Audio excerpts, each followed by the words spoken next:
স্বাগত জানাচ্ছি খাতুনগঞ্জ থেকে মধ্যে সাথে আছে আমি শামীম জাহেদি। দেশের 2% পোশাক কারখানার ভবন এখনও ঝুঁকিপূর্ণ বলে মনে করছেন ইউরোপীয় ক্রেতাদের জোট অ্যাকর্ড। দেশের 750 পোশাক কারখানা পরিদর্শন শেষে এই তথ্য জানিয়েছে সংগঠনটি। আজ আমরা আলোচনা করব ঝুঁকিপূর্ণ পোশাক কারখানায়। এই নিয়ে আলোচনা করতে আমার সাথে স্টুডিওতে রয়েছেন বিজিএমইএ এর সহসভাপতি শহীদুল্লাহ আজিম এবং অ্যালায়েন্স ফর বাংলাদেশ ওয়ার্কার্স সেফটির ব্যবস্থাপনা পরিচালক এম রবিন। তবে মূল আলোচনা যাওয়ার আগে দেখে নেব একটি ছোট্ট প্রতিবেদন। দেশের 2% পোশাক কারখানা ভবন এখনও ঝুঁকিপূর্ণ বলে জানিয়েছে ইউরোপীয় ক্রেতাদের জোট অ্যাকর্ড। দেশের 750 পোশাক কারখানা পরিদর্শন শেষে এই তথ্য জানিয়েছে সংগঠনটি। অ্যাকর্ডের পক্ষ থেকে জানানো হয়, গেল 1 বছর ধরে দেশের পোশাক কারখানাগুলোর ভবন ও অগ্নি নিরাপত্তা ব্যবস্থা নিয়ে কাজ করছে এই সংস্থাটি। এর অংশ হিসেবে 750টি কারখানা পরিদর্শন করেছে তারা। এর মধ্যে অন্তত 14টি ঝুঁকিপূর্ণ বলে চিহ্নিত করেছে অ্যাকর্ড। এসব কারখানায় শ্রমিকদের নিরাপত্তার ক্ষেত্রে কোনো ধরনের ব্যবস্থা নেই বলেও জানায় তারা। এছাড়া বিভিন্ন ধরনের ত্রুটি থাকায় আরও 50টি কারখানার মালিককে প্রয়োজনীয় ব্যবস্থা নিতে বলেছে অ্যাকর্ড। তাজরিন ফ্যাশনসের অগ্নিকাণ্ড ও রানা প্লাজা ধসের পর 180টিরও বেশি বিদেশি ব্র্যান্ডের ক্রেতাদের সমন্বয়ে তৈরি হয় অ্যাকর্ড ও অ্যালায়েন্স। রানা প্লাজা বিপর্যয়ের পর থেকে এখন পর্যন্ত আমরা 750-এরও বেশি কারখানা পরিদর্শন করেছি। আমরা বাংলাদেশের এমন 14টি পোশাক কারখানা পেয়েছি যেসব কারখানার ভবন কাঠামো, অগ্নি ও বৈদ্যুতিক নিরাপত্তা ব্যবস্থার ত্রুটিগুলো বেশ মারাত্মক। এসব সমস্যা সমাধানের জন্য প্রয়োজনীয় সুপারিশ করেছি আমরা। দেখলাম প্রতিবেদনটি আমরা। জনাব শহীদুল্লাহ আজিম, জনাব এম রবিন, আপনাদের কাছে স্বাগত জানাচ্ছি এই অনুষ্ঠানে। আপনারা কেমন আছেন? জি ভালো, আপনাকে ধন্যবাদ। জনাব রবিন, প্রথম প্রশ্ন আপনাদের শুরু করি। আপনি অ্যালায়েন্স এবং অ্যাকর্ড, আপনারা যেসব যারা কাজ করছেন বাংলাদেশে গার্মেন্টস শ্রমিকদের সেফটির জন্য, এই সময় এ পর্যন্ত আমরা দেখেছি যে এর আগে আপনার অ্যালায়েন্সও কাজ করেছে এবং অ্যাকর্ড এই মুহূর্তে যেটা বললো যে প্রায় 2% গার্মেন্টস কারখানা তারা ঝুঁকিপূর্ণ বলছে। তো এই যে এটা আমি ধরে নিচ্ছি যে এটা এক ধরনের শর্ট টার্ম মেজার্স। এরপরে যে স্টেপটা হবে যে এর ক্ষেত্রে যে কারখানা আসলে বন্ধ হয়ে যাচ্ছে, হয়তো বন্ধ হয়ে যাবে আপনারা যখন বলছেন যে ঝুঁকিপূর্ণ, কিন্তু এইগুলোকে চালু করার ক্ষেত্রে আর কোনো আসলে পদক্ষেপ আপনারা সুপারিশ করছেন কিনা বা করছেন? দুই ধরনের পদক্ষেপ আমরা সুপারিশ করছি। একটা হলো যেগুলোকে ঝুঁকিপূর্ণ থেকে বের করা সম্ভব, কিছু সংস্কার কাজ করে সেগুলোকে সংস্কারের আওতায় আনা হচ্ছে এবং সংস্কার কাজ শুরু হয়েছে। আর আরেক যেগুলো আছে যেগুলো সংস্কারের ব্যয়বহুল সেক্ষেত্রে এবং ভবনটা আসলেই কারখানার উপযোগী নয়, সেসব কারখানাগুলোকে আমরা রিলোকেট করার জন্য সুপারিশ করছি, যেটার উপরে বিজিএমইএ এবং সরকার কাজ করছেন। আপনি হয়তো শুনে থাকবেন মুন্সিগঞ্জের বাউশিয়াতে একটা বিশাল প্রকল্প নেওয়া হয়েছে, যেটা ব্যাপারে আজিম সাহেব বিস্তারিত বলবেন। সেখানে এই সমস্ত কারখানাকে পুনর্স্থাপিত করাটাই শ্রেয় হবে বলে সেটা আপনারা মনে করছেন। ধন্যবাদ জনাব রবিন, আমি আপনার ফিরে আসবো। জনাব আজিম, আপনি বা আপনাদের যেসব প্রতিষ্ঠানগুলোকে এই পরিদর্শন আওতা আসছে এবং যেখানে বলা হচ্ছে যে ঝুঁকিপূর্ণ, কিছু কিছু হয়তো সংস্কার করা সম্ভব না এখন যেটা বলছেন, কিন্তু রিলোকেট করাটাও এখনই সম্ভব নয়, কারণ মুন্সিগঞ্জের বাউশিয়াতে যে গার্মেন্টস পল্লীর কথা হচ্ছে আসলে অনেক সময় লাগবে। সবে মাত্র চায়নায় প্রধানমন্ত্রীর উপস্থিতিতে একটা এমওইউ সাইন হয়েছে মাত্র। এই সময়ের মধ্যে এই কারখানাগুলো আসলে কি তাহলে বন্ধ হয়ে যাবে? আপনাকে ধন্যবাদ। আমাদের ফ্যাক্টরিগুলোর ভিতরে একটা সুখকর বিষয় হলো যে অলমোস্ট 1600 ফ্যাক্টরি ইন্সপেকশন হয়েছে। আচ্ছা, যেটা অ্যাকর্ড, অ্যালায়েন্স এবং ন্যাশনাল 102টা মিলে দুই সংগঠন, হ্যাঁ, অ্যাকর্ড, অ্যালায়েন্স এবং ন্যাশনাল অ্যাকশন প্ল্যান, আচ্ছা, আইএলও তত্ত্বাবধানে হচ্ছে। জি, অ্যাকর্ডে প্রায় 1600 ফ্যাক্টরি, অ্যালায়েন্সের প্রায় 630টা ফ্যাক্টরি, আর ব্যালেন্স 3500 ফ্যাক্টরির মধ্যে ব্যালেন্সটা আইএলও তত্ত্বাবধানে ন্যাশনাল অ্যাকশন প্ল্যান বুয়েট ওরা করছে। রাইট। তো 1600 ফ্যাক্টরির ভিতরে দেখা গেল যে মাত্র লেস দেন 2% ফ্যাক্টরি ঝুঁকিপূর্ণ, যেটা আমাদের রানা প্লাজার পরে সবার একটা বদ্ধমূল ধারণা ছিল যে হয়তো 80% ফ্যাক্টরি আমাদের ঝুঁকিপূর্ণ। কিন্তু এখান থেকে আমরা বেরিয়ে এসেছি, সবার একটা আস্থার দিকে আমরা যাচ্ছি।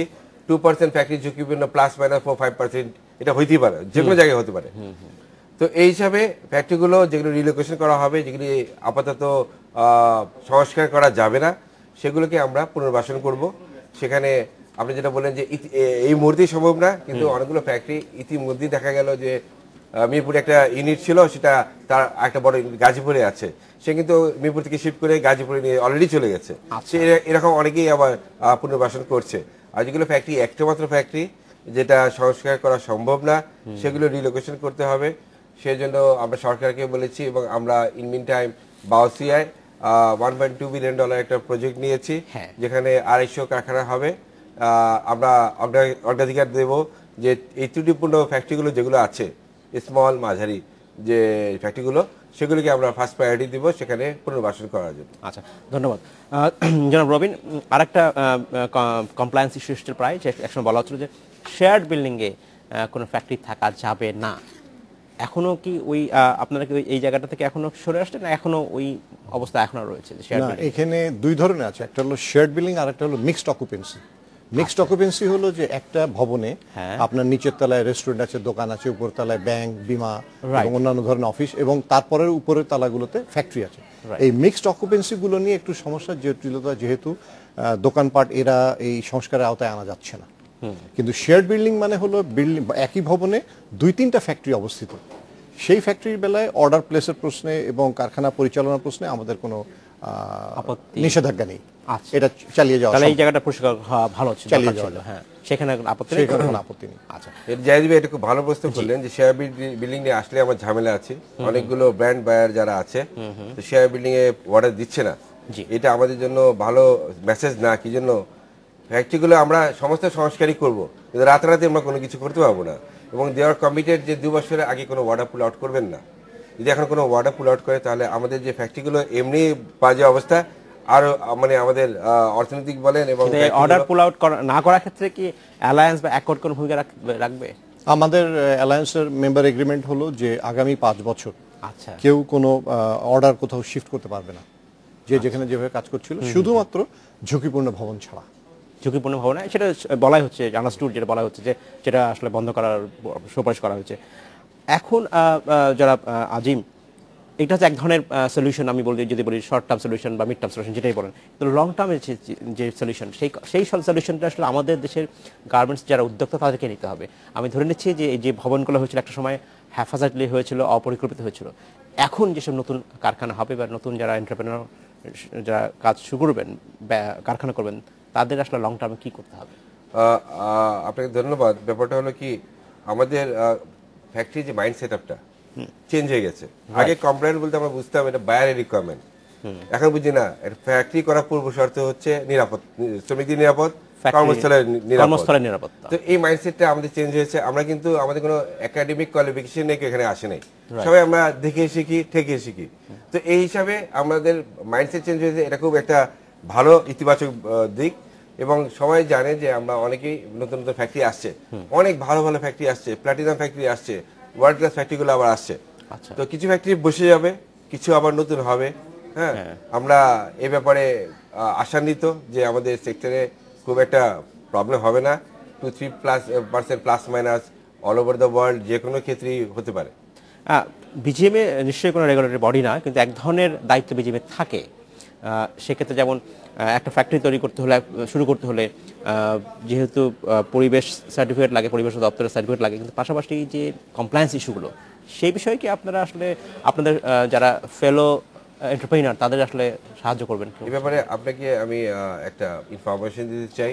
আমরা ধরুন ফ্যাক্টরিগুলো আমাদের মেম্বারশিপ দিই, আমরা লাইসেন্স দিই না।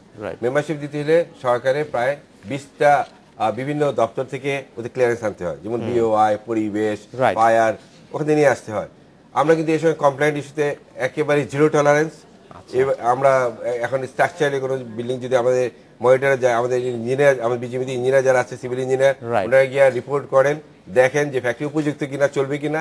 আর আমরা শেয়ার বিল্ডিং এর ব্যাপারে আমরা নিরুৎসাহিত করছি লোকজন যে শেয়ার বিল্ডিং এ লাভ নেই, অতি ভবিষ্যতে কিন্তু আমরা অর্ডার পাবো না। সুতরাং ওনারা মাইন্ডসেট সেট আপ চেঞ্জ করেছে, চেষ্টা করছে।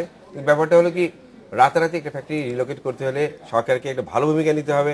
মনে করেন আমার এক্সিস্টিং একটা ফ্যাক্টরিতে গ্যাস ইলেকট্রিক আছে, আমি চলে যাব গাজীপুর বা আমি সৌদি চলে যাব, সেটা কিন্তু আমারটাকে আমাকে ট্রান্সফার করে যদি তাড়াতাড়ি না দেয়, ওটা কি আমলাতান্ত্রিক জটিলতায় পড়ে, তাহলে কিন্তু আমার কাজটা সফল হবে না। ধন্যবাদ জনাব আজিম। আমাদের সময় হয়েছে একটি বিরতি যাবার, আমাদের সময় হলো একটি বিরতি যাবার, ফিরতে শীঘ্রই, সাথেই থাকবেন।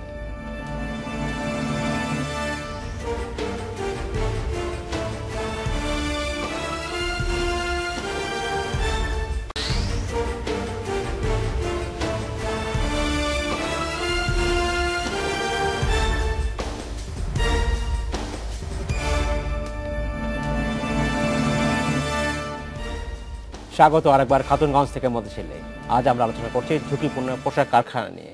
এই নিয়ে আলোচনা করতে আমার সাথে স্টুডিওতে রয়েছেন বিজিএম এর সহসভাপতি শহীদুল আজিম এবং alliance for Bangladesh workers safety এর ব্যবস্থাপনা পরিচালক এম রবিন। জনাব রবিন এবং জনাব শহীদুল আজিম, আপনাদের স্বাগত জানাচ্ছি আরেকবার। জনাব রবিন, আপনাকে দিয়ে প্রশ্ন শুরু করতে চাই দ্বিতীয় ধাপে আবারও। এই আমাদের মাঝখানে তাজরিন পোশাক কারখানা বা এর আগেও কিছু পরে রাজনৈতিক কিছু অসন্তোষ বাংলাদেশ তৈরি হয়েছিল। এই সময় বলা হচ্ছিল বেশ কিছু, হয়েছিল যে অনেক নামি দামি ব্র্যান্ড গ্যাপ বা H&M তাদের অর্ডার অনেক বাংলাদেশ থেকে কমিয়ে দিয়েছিল। এখন কি সেই অবস্থার কিছু পরিবর্তন হচ্ছে বা হয়েছে? অবশ্যই হয়েছে। 2013-14 শেষের দিকে আপনারা জেনে আনন্দিত হবেন যে গত বছরের তুলনায় বরং এক্সপোর্ট কিছুটা বেড়েছে। আর এই বছরে আমাদের অ্যালায়েন্সের যে সমস্ত সদস্যভুক্ত ব্র্যান্ড আছে তাদের চুক্তিটাই ছিল যে আগামী 5 বছর তারা এখান থেকে অর্ডার উঠাতে পারবে না কোনো অবস্থাতে, যতক্ষণ আমাদের কর্মপরিবেশের অবস্থার উন্নতি না ঘটছে অর্ডার উঠানো যাবে না। এই শর্তেই তারা আমাদের সদস্য। এক, দ্বিতীয়ত হলো যে এখন যেহেতু রাজনৈতিক অস্থিরতা নেই এবং কর্মপরিবেশ উন্নতির অগ্রগতি সন্তোষজনক, তাই তারা অর্ডার এখান থেকে সরাচ্ছে। এবং এই যে সেফটি যে পরিদর্শন আপনারা করছেন, সেখানে যেটা আজিম সাহেব বলছিলেন যে অনেকটা পজিটিভ, যে মনে হচ্ছিল যে সবকিছুই খারাপ, তা কিন্তু আসলে নয়, এখনো অধিকাংশই আমাদের ভবনগুলি কারখানাগুলো ভালো কমপ্লায়েন্ট। যেটা আজিম, আমি আপনার কাছে একটা ছোট্ট বিষয় জানতে চাচ্ছি যে বাজেট পাস হয়ে গেল, আজকে কিছুক্ষণ আগে বাজেট সংসদে পাস হয়েছে। এইখানে এই বাজেটে আপনাদের পক্ষে কি থাকলো যেখানে আমাদের গার্মেন্টস ফ্যাক্টরির জন্য এই যে সেফটি নিরাপত্তা নিশ্চিত করা যাবে বা আমার কমপ্লায়েন্স ইস্যুগুলো সব পূরণ করার ক্ষেত্রে সহজ হবে, এমন কি থাকলো বাজেটে? বাজেটে আমাদের কিছু প্রস্তাবনা ছিল, প্রাপ্তিও কিছু আছে। আচ্ছা, আমি আপনাকে বলবো যে অপ্রাপ্তি কিছু আছে, প্রাপ্তি আছে, অপ্রাপ্তিও আছে, অবশ্যই আছে। প্রাপ্তিটাকে বলুন, তারপর প্রাপ্তিটা আমি বলি যে আমাদের ফায়ার ইকুইপমেন্ট গুলো ছিল, সেফটি ইকুইপমেন্ট, সেখানে দাবি ছিল যে ফায়ার ডোর, জিরো ট্যাক্স, সেগুলো জিরো ট্যাক্স হয়েছে। এটা খুবই একটা ইতিবাচক দিক, কেন অ্যাটলিস্ট 2 বছর যদি আমরা এগুলো সুবিধা নিতে পারি, 2 বছর ফ্যাক্টরিগুলো দাঁড়িয়ে যায়, এরপরে কিন্তু আমাদের আর প্রয়োজন নেই। আর সেকেন্ডলি যেগুলো ফ্যাক্টরি, আপনি জানেন যে 40% ফ্যাক্টরি আমাদের শেয়ার বিল্ডিং এ আছে, সেগুলো পুনর্বাসন করার জন্য আমাদের বিল্ডিং ম্যাটেরিয়াল গুলো ছিল প্রিফ্যাব্রিকেটেড, সেখানে ডিউটি ফ্রি করা হয়েছে। তো এটা খুব একটা ইতিবাচক দিক। কিন্তু আর দুটো ব্যাপারে আমি আপনাকে বলবো, এখানে কিন্তু কমপ্লায়েন্ট করতে হবে ফ্যাক্টরিগুলো বা রিলোকেট করতে হবে। এর বাজেটে আমি বলেছিলাম একটা ফান্ড রাখার জন্য, সেই ফোকাসটা বাজেটে নেই। আর একটা ব্যাপার ছিল ইডিএফ ফান্ড যেটা আছে, এক্সপোর্ট ডেভেলপমেন্ট ফান্ড, সেখানে একমাত্র আমরা এই র মেটেরিয়ালস আনার জন্য আমরা ইউজ করতে পারি। এত ফান্ড পড়ে থাকে, আনইউটিলাইজ পড়ে থাকে, এটা যদি আমরা আমাদের কমপ্লায়েন্ট ইস্যুতে ব্যবহার করতে পারি বা রিলোকেশনের জন্য ব্যবহার করতে পারি, সেটার মার্জিন অনেক কম, ইন্টারেস্ট অনেক কম, সেটা আমাদের খুব উপকারে লাগবে। ধন্যবাদ জনাব আজিম। জনাব রবিন, সাম্প্রতিক সময়ে হার্ভার্ডে একটা সেমিনার হয়ে গেল যেখানে বাংলাদেশের গার্মেন্টস ফ্যাক্টরি ওনাররা ছিলেন এবং তারা তাদের যে ইমেজ ক্রাইসিস ছিল সেটাতে তারা দূর করতে অনেক সাহায্য করেছেন। সেই সেমিনার আপনিও ছিলেন, সেইখানে আসলে কি কথা আপনারা বললেন যেখানে আমরা আশ্বস্ত হতে পারি? প্রথমত হলো সেমিনারে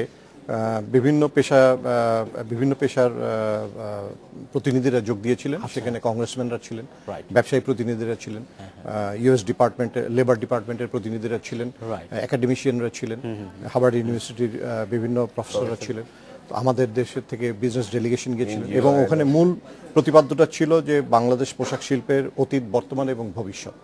সেখানে আমরা আমাদের ব্র্যান্ড ইমেজটাকে তুলে ধরার একটা বিরাট সুযোগ পেয়েছিলাম। আমাদের হাতে একটু সময় নেই, যেটা বাজিম আপনি যদি 2 শব্দে বলেন এখানে কি প্রাপ্তি?